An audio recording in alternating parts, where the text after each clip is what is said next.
dreams will come true if your mind isn't glued to the fact that life is so blue. Hi there, it's Sandy and AnaLynne here, and welcome to the Sandy and Friends podcast. Today we're here with Graham Russell. Oh my goodness! AnaLynne, calm down. Oh goodness. How are you today? I am wonderful. Lovely to be with you guys. How are you? I don't think she can speak right now, but I can tell you that we're both great. Oh my goodness! AnaLynne, calm down. You have to ask him questions. Oh my goodness. All right. I think maybe she'll be able to ask this first question. Okay. All right. So Graham, how did your love of music begin? How did my world of music begin? I began when I was very, very young. I started to write songs when I was 13 years old.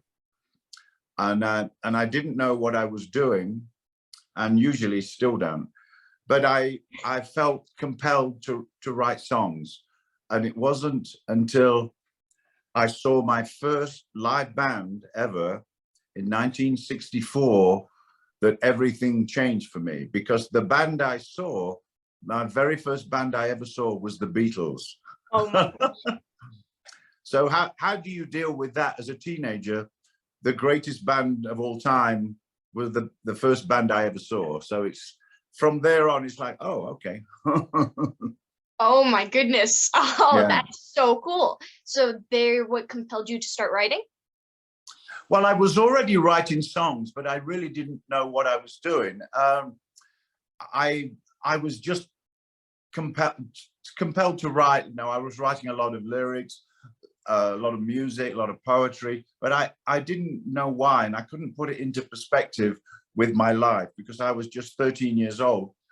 So actually younger than you are right now. Yeah. So it had no compartment for me. And it wasn't until I saw the Beatles and I realized, oh, okay, now I know what to do. You know, of course, from that moment, I wanted to be in a rock and roll band, of course. And here I am. Oh my gosh, that is wild. Oh my goodness. Yeah. So what was the audition process for Jesus Christ Superstar? That was quite an experience because I'd never auditioned for anything before. And when I went to the audition, there were hundreds of people there. So I was in a line with hundreds of people wrapping around blocks in Melbourne, in Australia. And, you know, in the show, there are only 34 roles, but there were hundreds of people.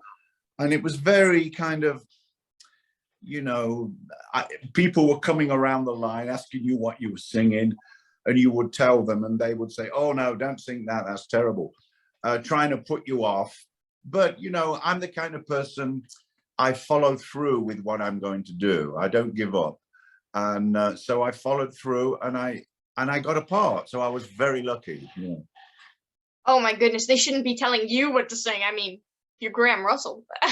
Yeah, but I was then, but nobody knew that I was. Oh, if they'd only known. Gosh. Yeah. So do you remember the moment that you and Russell Hitchcock met? I do. It's funny, I have an incredible memory still, even at someone of my years. But when we were both sat next to each other in the first vocal rehearsal for Superstar, and we all sang that famous phrase, Jesus Christ, Superstar, and all that. And this voice next to me was incredible. And I turned around, and when we finished singing, I turned to him and I introduced myself and I said, excuse me, what an amazing voice you have. I said, I'm Graham Russell. And he said, well, thank you. He said, I'm Russell Hitchcock. And so straight away, we had the same name, and we were born in the same month. And we both saw the Beatles when we were 14 years old. So we had a lot in common, and we were the only two people that didn't know anybody in the show. So we gravitated towards each other and we became friends. It's like when you're a young student at your first day at school, you don't know anybody, you know. And, I've always been a very shy person, and so has Russell. So we were the shy guys in the cast. But that didn't last very long because we started to sing together straight away. Wow, that must have been really neat to be. Goodness. Oh yeah, absolutely. It was incredible because not only was I in this incredible show, but I'd found a great friend in Russell, and so my life was on a different path suddenly. Oh my goodness, that's so great. Gosh, I still can't believe I'm talking to AnaLynne. So when did you guys decide to form a band together? Well, after about 3 months in the show, Russell and I made this agreement. We said we wanted to work together after the show, and if we're going to do that, we need to form a band. And so we started it straight away. We learned a lot of songs, a lot of my songs, a couple of other people's songs that were famous. And we started to play in clubs. When Superstar would finish at 10:30 at night, we would get a show at a club, but we ended up getting a lot of these shows because we were connected with Superstar. So we got a great reputation of singing together, and it was just fun then. But we wanted to create something so that when Superstar ended, because we knew it was going to end in another 18 months, we wanted to be able to work together and to continue something. And so that's what Air Supply became. Man, I'm so glad you did that. Yeah, well, we are too. I mean, we wanted to earn a living still, because in Superstar, you get a weekly wage, of course, and we wanted to keep that going, which we did, to varying degrees. So whose songs were you playing when you first formed Air Supply? Was it primarily the songs that you had written? Yes, it was. Yeah. When we started, they were all my songs. Yeah, and most of it's still that way. But yeah, I had such a lot of songs because I write all the time. But it wasn't until Russell sang the songs where everything made sense. Suddenly, the jigsaw puzzle was complete. And when we made our first record, it was a song I'd been singing on my own when I worked on my own in folk clubs and stuff. Before Superstar, I'd sung this song, but when Russell sang it, it all came together and it became a huge hit in Australia, and it put us on the map. It gave people knew who we were then. Oh my goodness, that is so cool. When you met Russell was when everything started to come together. I mean, that really, again, meant to be. That's so cool. Yeah, it was. But I think it's typical of life. You can have things not going well and be difficult, but then suddenly things all make sense, and it's the addition of one small part. With Russell, it wasn't a small part, but when he started to sing the songs, I had the songs and then Russell came in. So it's like everything made sense. And when he sang, as he sang in a lot of the later hits, it's just the wow factor. When we're in the studio and he sings, it's like, whoa, it's amazing. It's like everything is perfect. Oh my goodness, I love that. And you know what? I totally understand it because, I was forming this record collection and I thought there was something missing. And then I bought an Air Supply album and then it was just perfect. Oh, well, thank you very much. I see behind you, you've got a few of those too. Oh, yes, I do. Yeah, I love that. Yeah. I love them too. So where do you get your inspiration for writing? Because I do a very little bit of songwriting, but I got to know where you get all this inspiration for all these songs from. Right. Well, I'm very lucky because I have a lot of time to think about things. But if I need to go and write a song, I think about the scenario of the song before I sit down. Once I sit down at a piano or play guitar, the song is going to come really quickly because it always does. But I need to think about it for several days.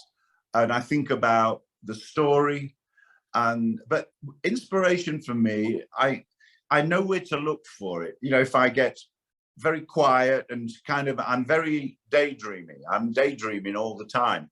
And some people say to me, oh, he's gone again, he's daydreaming. But I'm not, I'm thinking about things, you know, and I hear the song in my head, and then I've got to figure out how to play it, because I'm not a great piano player. I just play enough to write my songs, but I hear the song in its entirety, and I go, oh, that's really nice. Now I've got to learn how to play it. So that's what I do. But I must say, I love writing songs more than almost anything. I just love it because it's given me everything that I have. And plus I'm able to do something that's very personal to me. You know, writing songs is a very emotional career. It's a very emotional,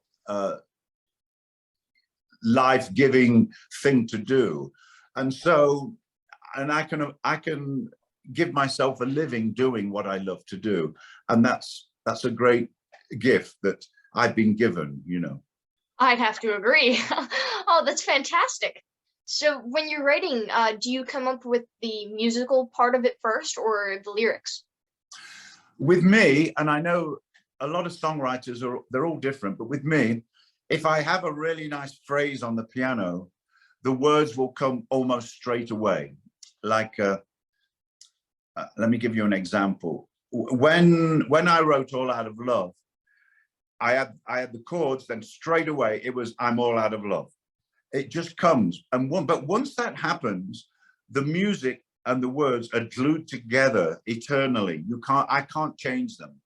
So that's why I think about songs before I commit, because I don't want to write the lyrics and it be kind of strange. Like, for instance, I just slipped on a banana peel and fell over. That can't be in a song. So I have to think of something that's really prolific, you know. I'd like to hear you write that song. Yeah, me too. I probably could. I bet you could. You're just that fantastic, and I could see it. I don't know how fantastic I am, but the thing is, I'm in my career. That's what I do. So I spend a lot of time doing it. But it's great. It's not like I'm a part-time musician and but I'm really a doctor, you know, where I spend most of my time being a doctor and then I spend an hour a day being a musician. With me, it's all the time. It never ends. So I'm always thinking about songs all the time, and then about the show. So, I mean, what a great life I have. I can write songs. I go around the world playing music, and my God, it's such a beautiful life I have. I would have to agree with that. That's like my dream career. Oh my goodness. It is, isn't it? Playing music all the time? Gosh. Yeah. I mean, I do other things as well. You know, I'm just like you. I vacuum the carpets, I wash dishes, and I do it. I put the rubbish out, and I do all that same kind of stuff. But the stuff that I love to do is I love writing songs, and I love being in this band. It's just incredible. Oh my gosh. I love how in the mindset you get when you're talking about these songs. Like you are in that song. I love that. Oh my goodness. Oh, thank you. Yeah, I'm very dedicated to it, you know. Songs and myself, we get on great. But I must say, if there's a time when I don't write a song for like a week, I used to get a little despondent and think, oh my God, I'm done. I'm washed up. My career's ending because I didn't write a song in a week. But now I go, oh, okay. If I don't write a song for 2 or 3 weeks, I'm fine, because I know it's taken a vacation, and I need to get away from it too. And then once I let it go, it comes back. So I have a great relationship with it. They call it a muse, you know. Oh yeah. So Yeah. that's a really natural thing for you. Gosh. That's so cool. Yeah. But yeah, I mean, I have a lovely life, and I'm very thankful for it. You know, I worked hard for it. but there's nothing about my life or my career that I don't like. It's all fantastic. And because I get to meet great young people like yourselves. Isn't that great for me? It's great for me, AnaLynne. All right, I'm gonna let AnaLynne ask the next question. I can't do it. Yes, you can. Yes. So you already mentioned the Beatles, but other than them, who are your greatest musical inspirations? Musical inspirations. Well, I love classical music too. Oh, really? Yes, I do. I don't play any because I'm not that clever, but I love classical music. I love Debussy, Elgar, the English composer, and of course, Beethoven, Mozart.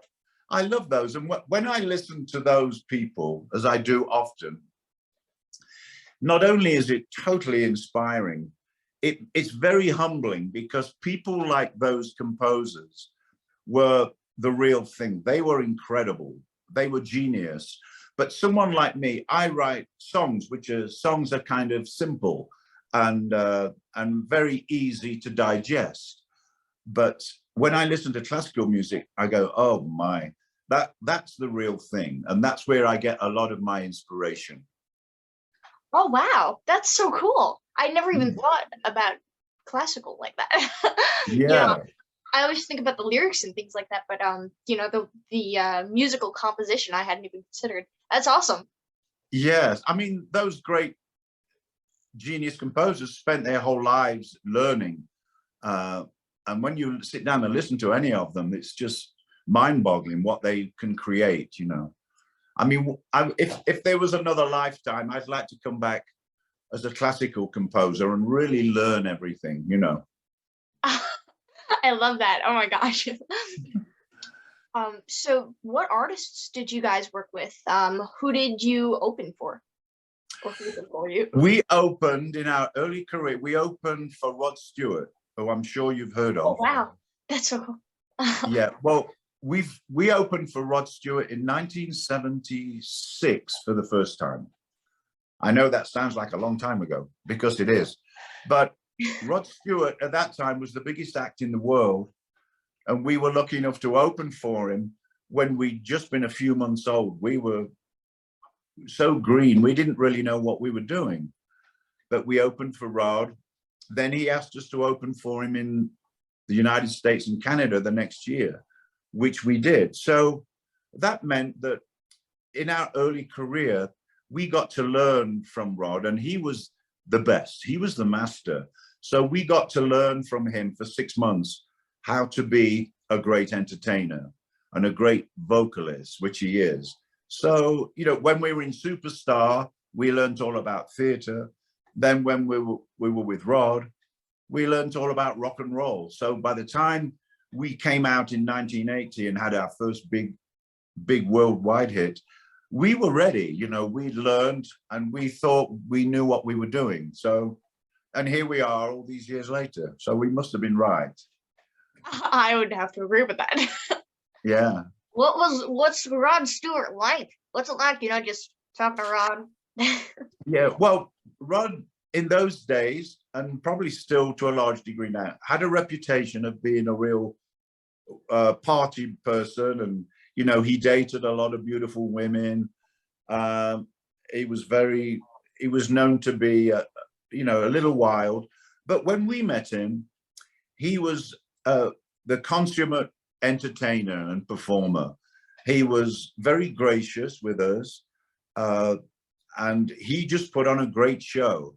And at certain times, if we were at an airport or somewhere, although when he wasn't flying a private plane, he was always in disguise, and it was quite funny. You know, he'd have a big hat over his eyes and a big coat on, you know. So sometimes we would be talking, and I'd be talking to this guy in this big coat, that was Rod, and he would be very humble, and we would talk about shows and life, and he imparted some great inspirational things to us as young people. So he was a real mentor. And I mean, I don't know if we'd still be here if we hadn't learned so much from him, you know.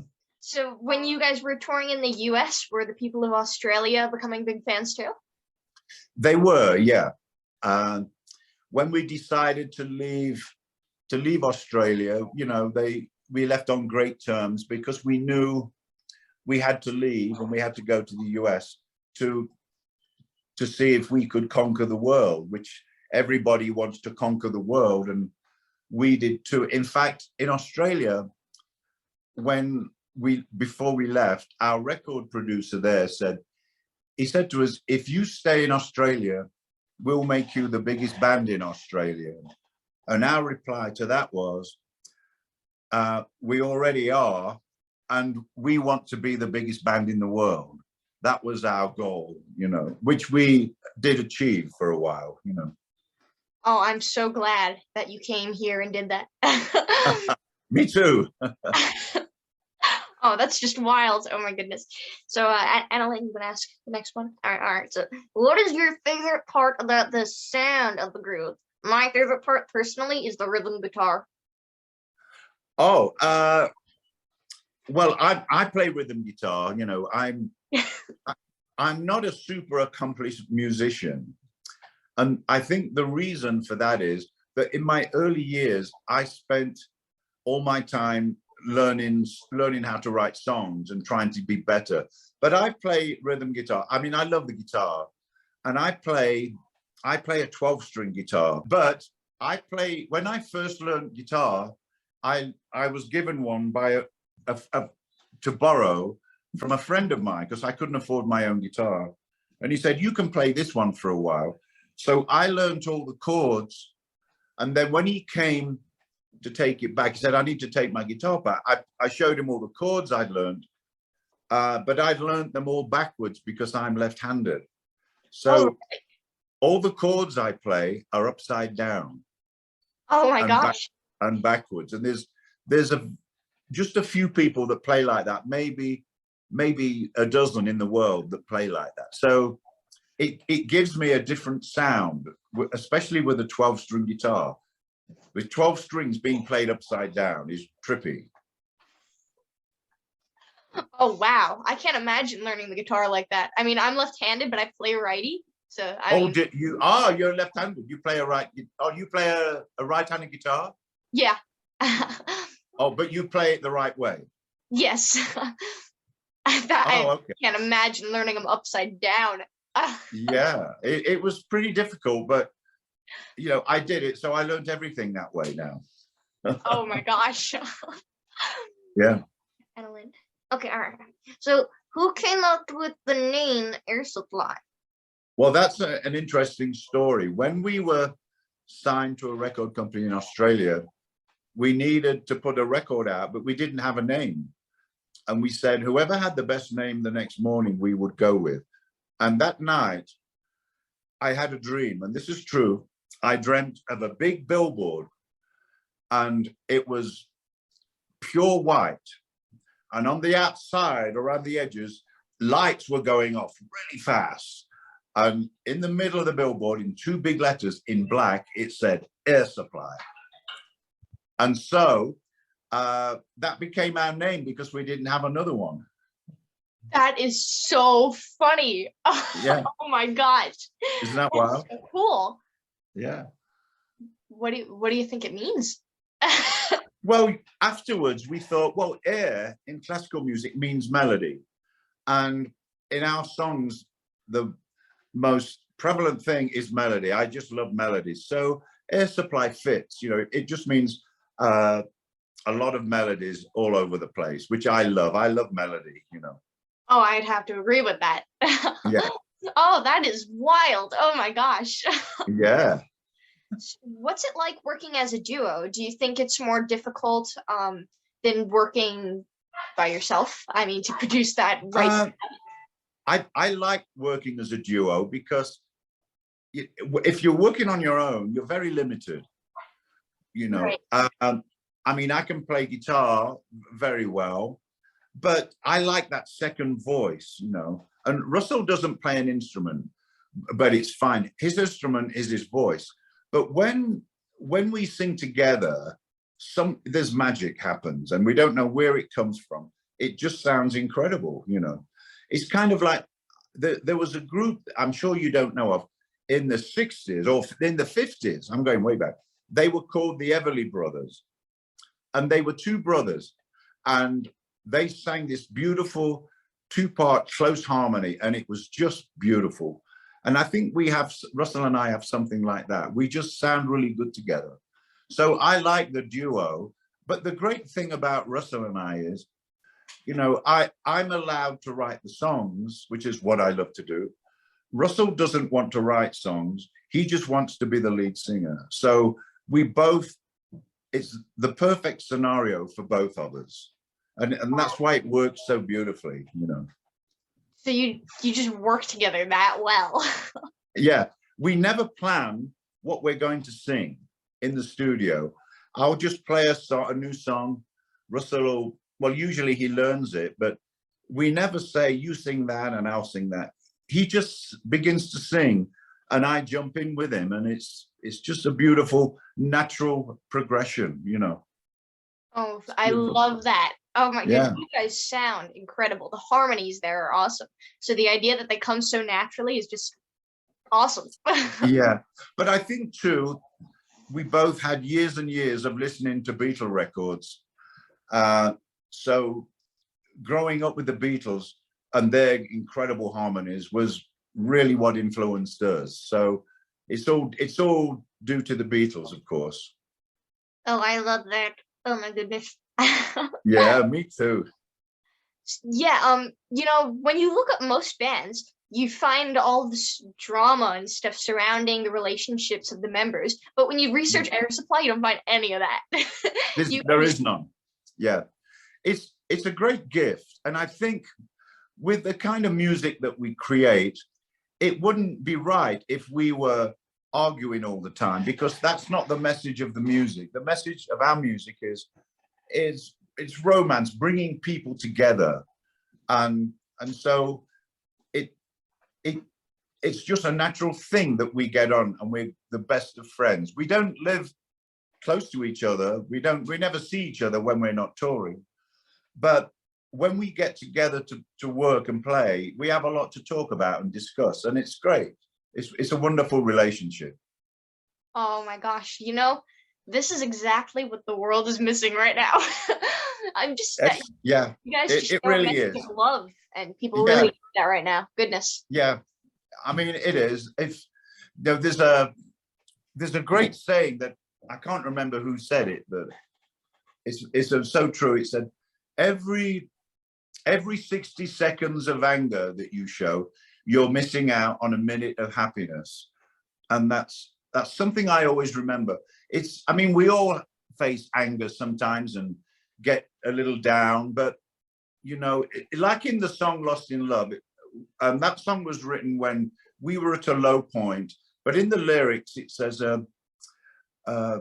reach for a star and I'll show you a plan. So what that means is, if you're feeling a little down, look up to the sky, because that's where your inspiration will come from.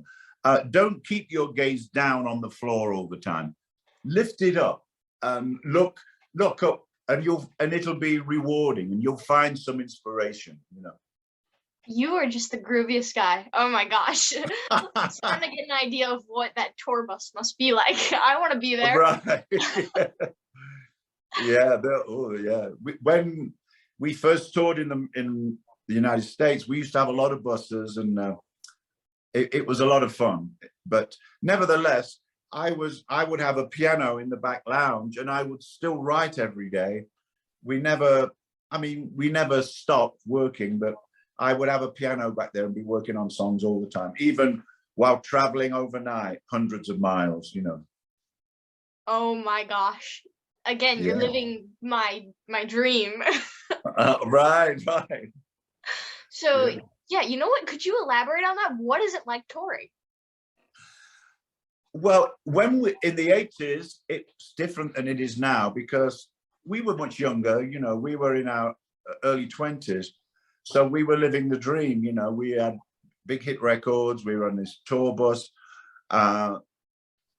you know, we used to watch, I'd watch a lot of movies, but it was a great time. It was a great way to spend your early 20s, being in a rock and roll band. But at the same time, it was very hard work. You know, you were traveling every night through the night, driving like 10 hours, crisscrossing the country.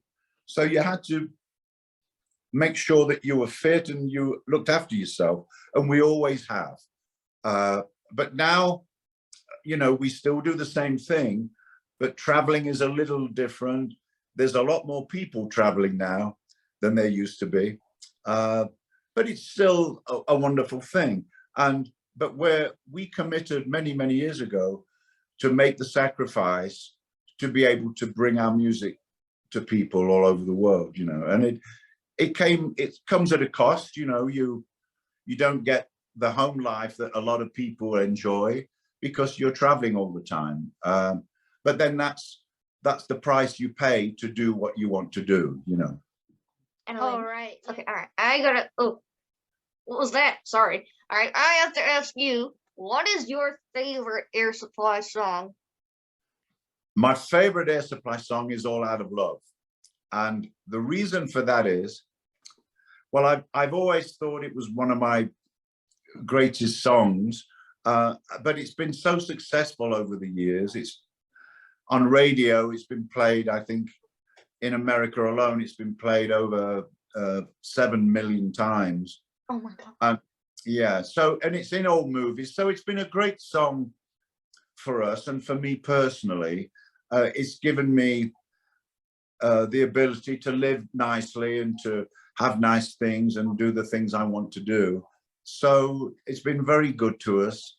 And plus, I think it's a great song. I really do. And I think hopefully it'll go down through the ages and bring joy to more people than it has even already. You know, long after I'm gone, I think that song will be bringing joy to everyone. I think so too. Yeah. That's one of those timeless ones. I mean, Yeah. most of your songs are. Oh, thank you. Of course. Do you have a favorite Air Supply album? But I do. My favorite Air Supply album is Life Support, which was released in Australia in 1978.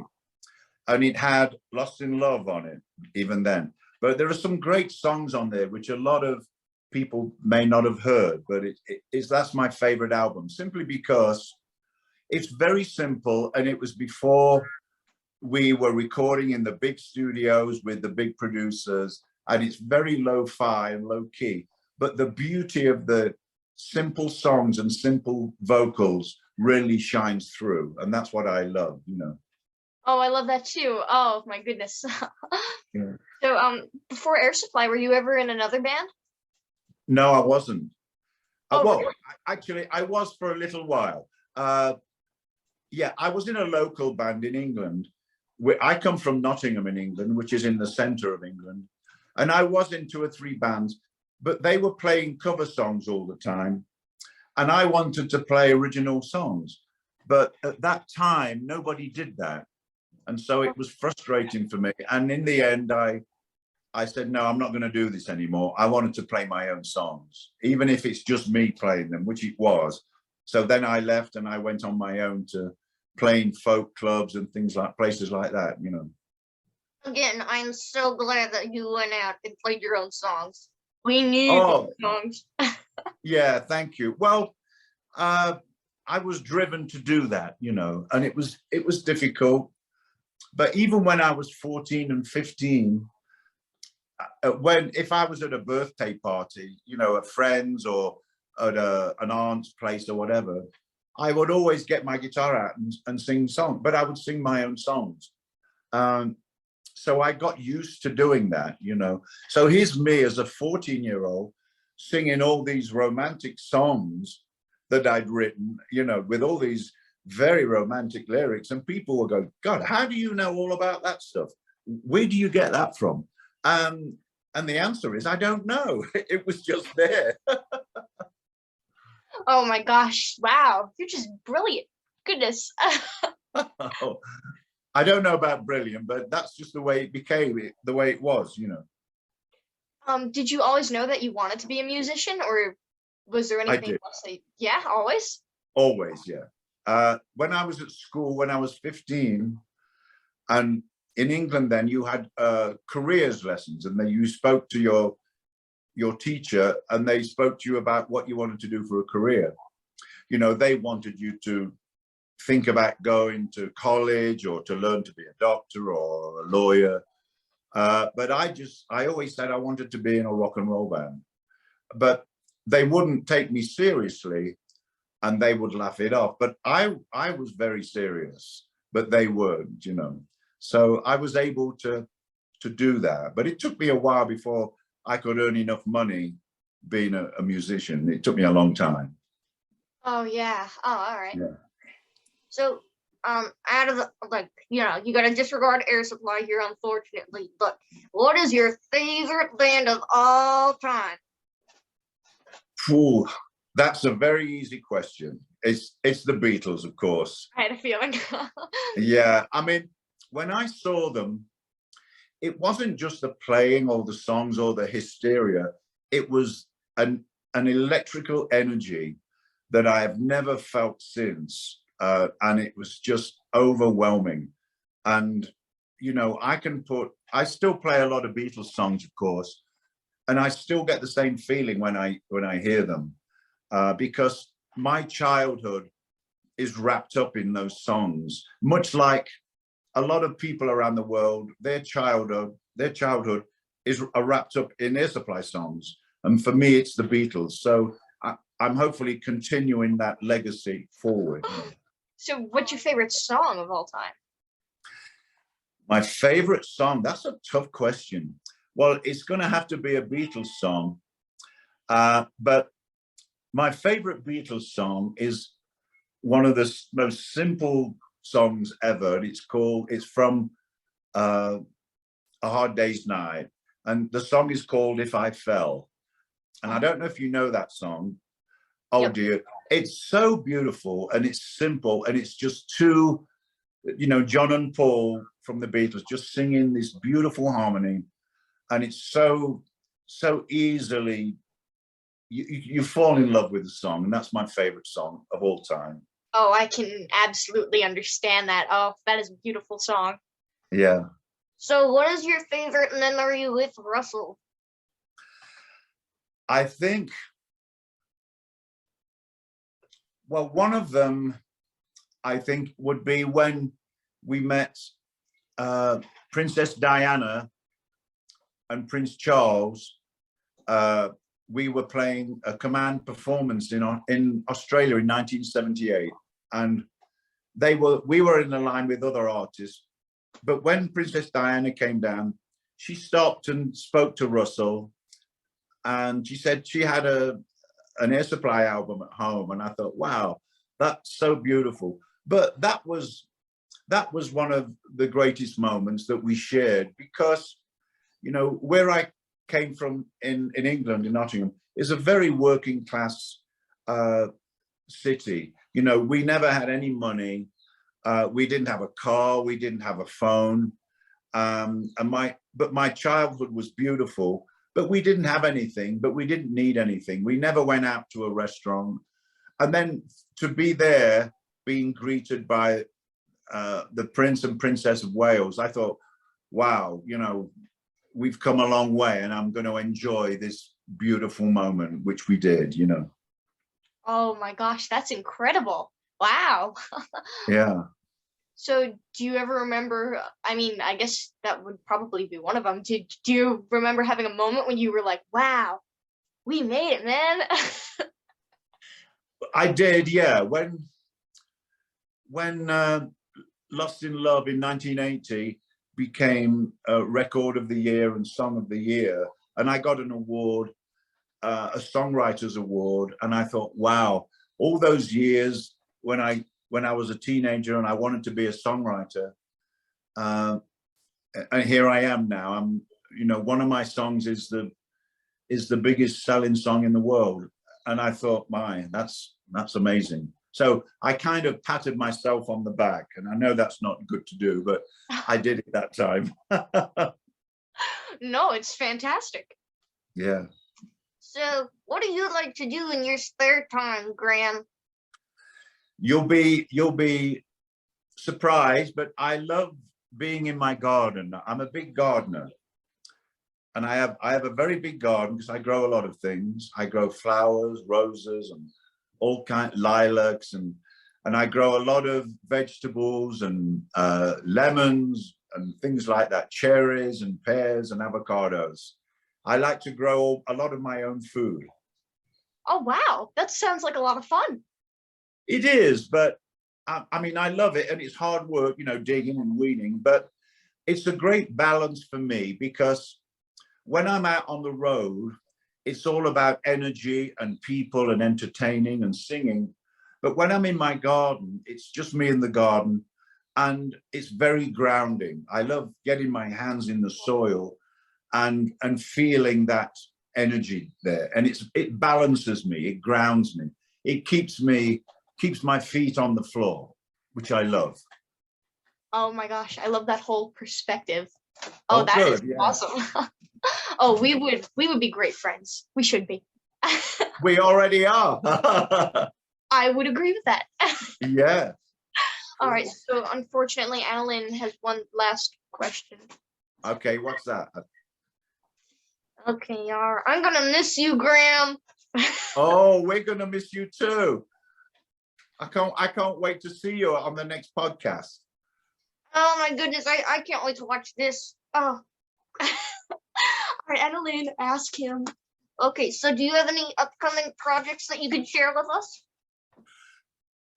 Yes, I think so. Well, we're on tour. I just came home for Easter, of course, but we are on tour, and we pretty much play everywhere.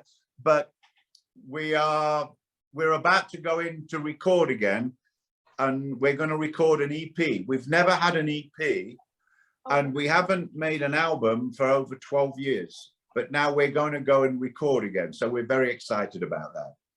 I'm excited about that too. Oh my gosh. Good. I can't wait to hear it. Oh my gosh. Oh, thank you. Thank you. Oh, it's been such an honor to talk with you, Graham.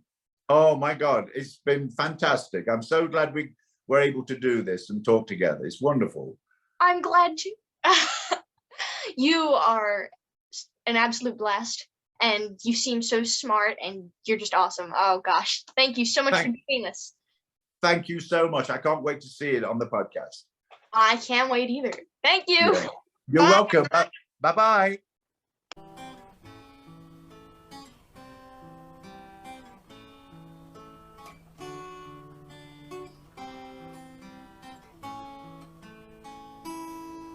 Beyond the clouds and the rain, a place where your sadness drains, where the sun peers over your sadness and your pain. There is no gravity, yet within this cavity you make your own truth. Your dreams will come true if your mind isn't glued to the fact that life is so blue. Your dreams cannot stay if you don't repay yourself for making it through. The path to making your dreams come true